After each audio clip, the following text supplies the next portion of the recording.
Se eu falar esse nome aqui, Judas, o que vem à mente? Oi? Traidor. Ele se suicidou. Se eu falar Saul, o que vem à mente? Foi colocado como rei, desobedeceu a Deus, jogou fora uma grande oportunidade. Mas se eu falar de Moisés, o que vem à mente? Alguém que foi tremendamente usado por Deus, que libertou o povo de Israel da escravidão do Egito. Se eu falar de Elias, o que vem à mente? Um grande profeta que venceu os profetas de Baal, que deu muitas evidências do poder de Deus. 4 pessoas que pensaram em suicídio. 2 delas chegaram a interromper o que Deus queria fazer na vida delas. E 2 pessoas que entenderam, buscaram em Deus, e Deus deu a saída, e Deus continuou fazendo a obra, que deixou marcas e que prosperam até hoje. O que eu quero trazer aqui é uma palavra muito breve. Quando nós falamos, eu quero destacar aqui Elias foi alguém que tentou e pensou em suicídio, mas que ele não deu sequência naquela mentira que vinha na mente dele, de que não tinha mais valor, de que a vida não tinha mais valor. Então, quando nós pensamos nisso, e eu quero ler um texto lá em 1 Reis 19, queria que você abrisse sua Bíblia, 1 Reis 19, eu quero trazer uma palavra muito direta e muito breve. Ele diz assim: ora, Acabe contou a Jezabel o que Elias tinha feito e como havia matado todos aqueles profetas à espada. Elias tinha acabado de vencer os profetas de Baal num grande movimento, num grande poder de Deus. Elias tinha acabado de envergonhar os profetas de Baal. Mais de 400 profetas ali foram mortos. Então nós precisamos entender que Elias tinha passado por um processo de grande vitória. Mas aí o texto continua, porque Jezabel mandou um mensageiro a Elias para dizer-lhe que os Deus me castigue com todo rigor, caso amanhã, nessa hora, eu não faça com a sua vida o que você fez com a deles. Elias teve medo e fugiu para quê? Salvar a vida. O que acontece? Isso que o Diego compartilhou. A nossa essência é preservar a vida. A hora que ele se viu ameaçado, ele foge para preservar a vida. Só que o texto continua. Em Bersebe, Judá, e deixou o seu servo e entrou no deserto caminhando um dia. Chegou a um pé de giesta, sentou-se debaixo dele e orou, pedindo o quê? A morte. Mas ele fugiu para preservar a sua vida, só que a hora que ele chega lá, ele quer a morte. Você está entendendo que havia aqui algo que envolvia o emocional de Elias, e aí ele vem ali, chegou ao pé de giesta, sentou-se debaixo e orou, pedindo a morte. E ele diz: já tive o bastante, Senhor, tira a minha vida, não sou o melhor do que os meus antepassados. Depois se deitou debaixo da árvore e dormiu. De repente um anjo tocou nele e disse: levante-se e coma. Elias olhou ao redor ali, junto à sua cabeça, havia um pão assado com brasas quentes e um jarro de água. Ele comeu, bebeu, deitou-se de novo. Eu quero trazer uma reflexão muito breve sobre esse texto. Elias, um homem tremendamente usado por Deus, e ele pensou em suicídio, assim como Judas, assim como Saul e assim como Moisés. Só que, assim como Moisés, que não se suicidou, mas deixou Deus continuar o trabalho que estava fazendo na vida dele, assim foi Elias. E Elias saiu daqui, grandes coisas Deus fez na vida de Elias, tanto que Elias não morreu fisicamente, ele foi arrebatado. Mas ele preparou Eliseu, e Eliseu foi o profeta que veio após ele e continuou a obra e prospera até hoje. Os ensinamentos de Elias são até hoje pregados e ele é lembrado por aquilo que Deus fez na vida de Elias e através da vida dele. Mas Elias chegou num momento tão pesado na vida emocional dele, que ele desejou tirar a sua vida. Só que nós temos que entender quem que é o autor da vida. É o nosso Deus. O nosso Deus é aquele que vem e ele nos criou. Você que é pai, você que é mãe, que Deus usou a sua vida para gerar um filho, você não era capaz de entregar a sua vida pelo seu filho? Se você é capaz de entregar a vida pelo seu filho, o que você faria se o seu filho falasse assim: olha, eu não quero mais viver?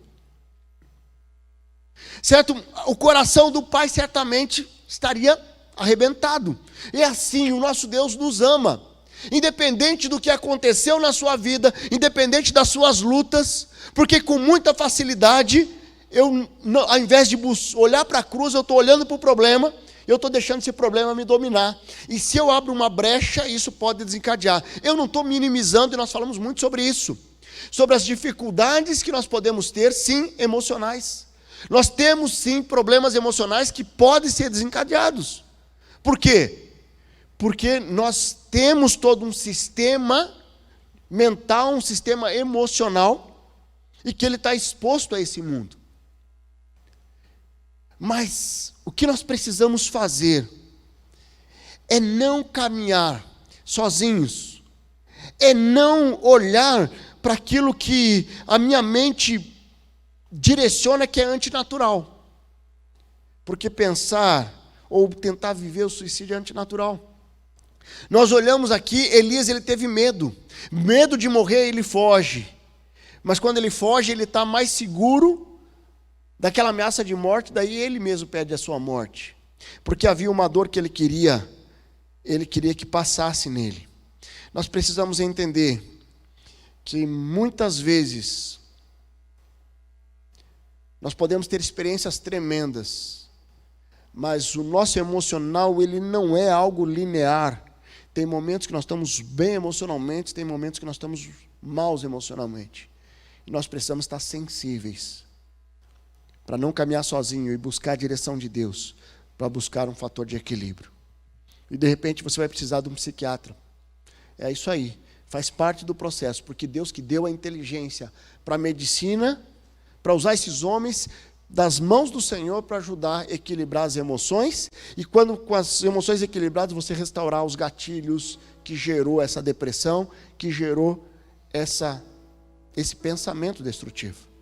Assim como Elias, nós precisamos deixar que os anjos do Senhor nos alcance, que o anjo do Senhor nos alcance, que o Senhor nos alcance e nos tire dessa situação. Cuidado com as armadilhas emocionais. Se Elias quisesse realmente morrer, ele não teria fugido, ele tinha aguardado Jezabel matar ele, mas ele foge para não morrer. E ao mesmo tempo, ele pede a morte, porque havia sim uma armadilha emocional no coração dele. Jeremias 17:9 diz lá: o coração é mais enganoso que qualquer outra coisa, uma doença incurável. Quem é capaz de compreender? Quais as barreiras emocionais que você está vivendo hoje? Qual a desesperança que você está vivendo hoje? Hoje nós estamos aqui para falar sobre a vida. Eu quero te dizer que Deus tem planos para você. Se está passando algo na sua mente, seja aqui presencial, seja aqui no online, Deus tem planos para você, porque se Deus não tivesse planos, Ele não tinha te criado, Ele não tinha te gerado. Porque nenhum autor constrói algo sem propósito. Não, eu vou fazer essa mesa aqui só por fazer. Ela não vai ser usada para nada. Não, ele fez uma mesa para que ela pudesse estar em algum lugar, para apoiar. Tudo que é feito aqui, ele é feito com propósito, porque o Criador cria algo com propósito. E Deus criou você com um propósito. Deus criou você com uma identidade. Deus criou você para ser usado nas mãos dele com muito amor. Deus colocou sonhos, colocou planos no coração, no teu coração, colocou um potencial em você. O que você precisa fazer, ao invés de ficar pensando em interromper o que Deus está fazendo na sua vida, falar: Deus, me ajude a enxergar aquilo que essas crises emocionais estão me fazendo cegar. E muitas vezes é uma palavra maldita, muitas vezes é alguém que jogou uma mentira na sua mente. Ou às vezes é Satanás manipulando as tuas experiências do passado. Como eu contei dessa jovem que fez um aborto. Quantas mulheres fizeram um aborto nesse mundo?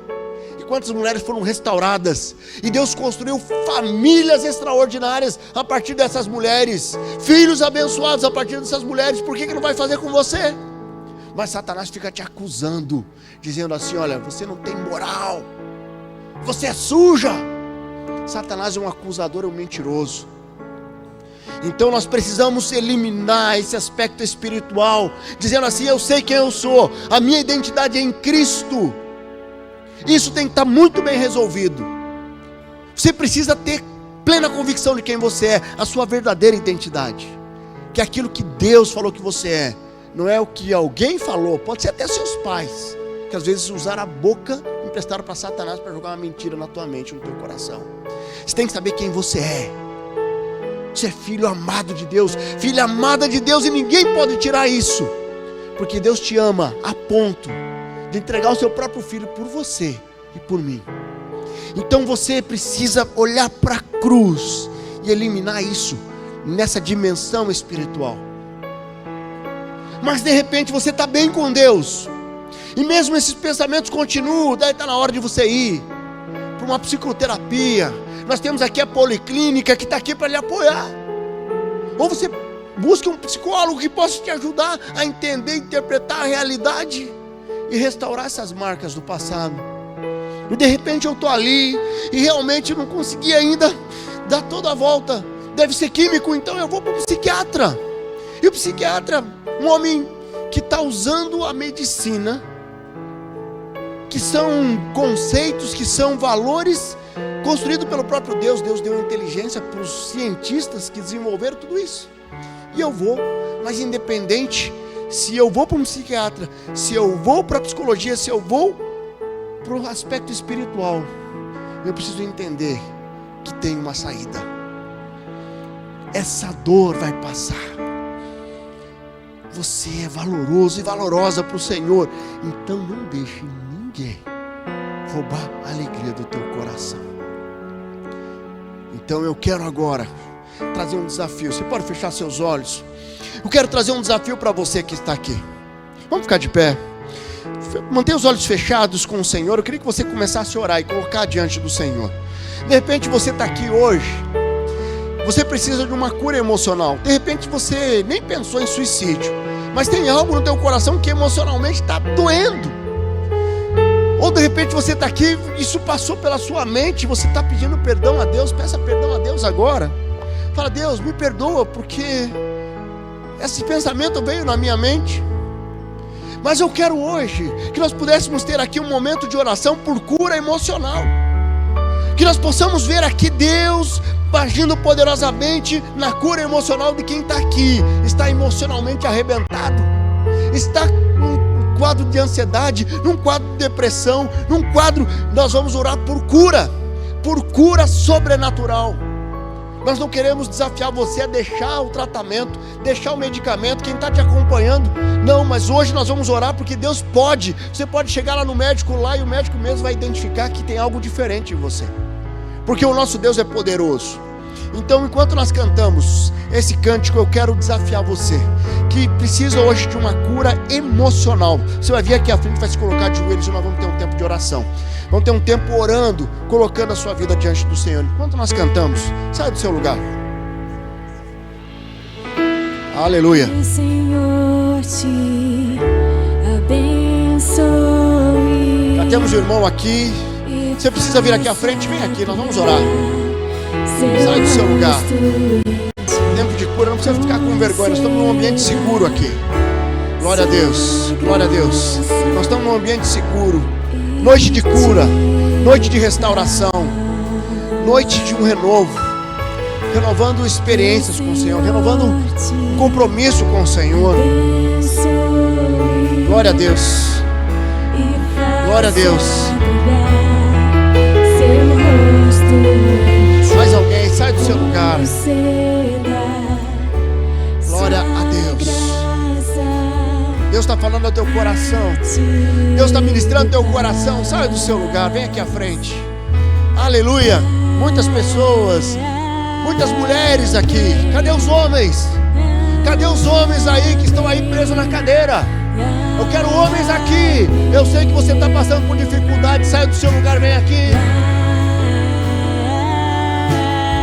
Glória a Deus.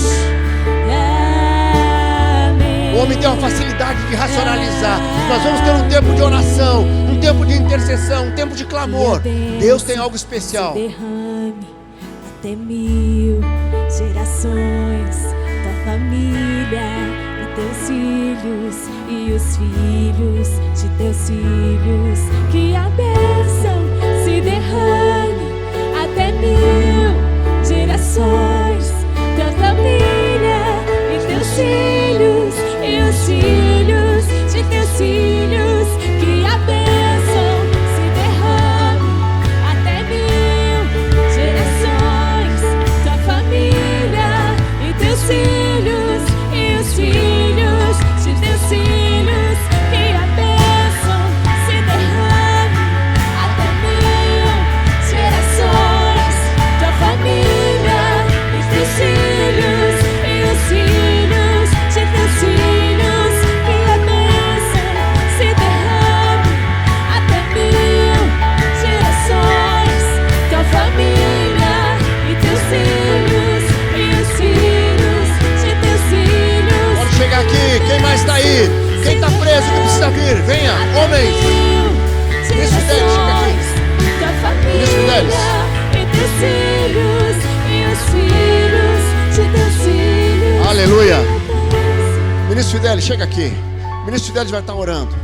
Nós vamos colocar diante do Senhor. Nós vamos clamar por cura. Nós vamos clamar por restauração. Deus está curando. Homens, cadê os homens aqui que estão aí presos nas cadeiras? Deixa eu manter a luz baixa aqui. Pode manter a luz baixa. Cadê os homens? Já temos alguns aqui. Eu sei que tem homens aqui que precisam vir aqui à frente. Deus quer restaurar a sua vida hoje.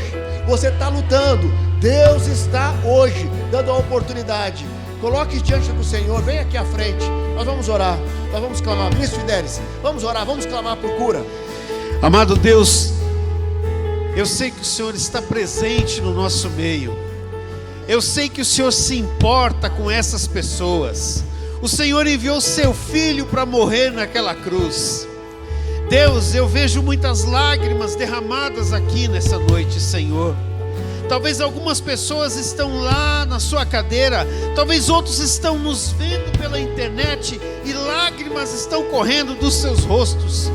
Deus, olhe para a dor dessas pessoas, olhe para a fé delas, Senhor, que estão aqui se prostrando diante do Senhor, confiando que Tu és um Deus de amor. Oh Deus, arrebata dos seus corações toda a aflição, toda a angústia. Quebra, Senhor, em nome de Jesus, toda palavra que foi lançada. Oh Deus, em nome de Jesus, alivia os corações, traz para cada uma dessas pessoas aquela paz que o Senhor prometeu na sua palavra, uma paz que excede o entendimento, que nem elas mesmas possam entender por que estão sentindo isso, mas que sintam a doce presença do Teu Espírito Santo. Oh Deus, nós Te adoramos, nós Te amamos, porque sabemos que nesse momento o Senhor tem livrado da angústia. Mas Deus, se esse processo ainda precisa de um acompanhamento, dê coragem, dê ousadia para essas pessoas, para que busquem ajuda, para que falem com alguém e não guardem para si mesmas essa dor, Senhor. Oh Deus, quebra em nome de Jesus qualquer sentimento de menosprezo pela sua própria vida, e que em nome de Jesus a Tua paz possa estar reinando. Nós oramos confiados no Senhor, sabendo que o Senhor nos ouve, e oramos no nome santo do Seu Filho Jesus Cristo. Amém. Amém.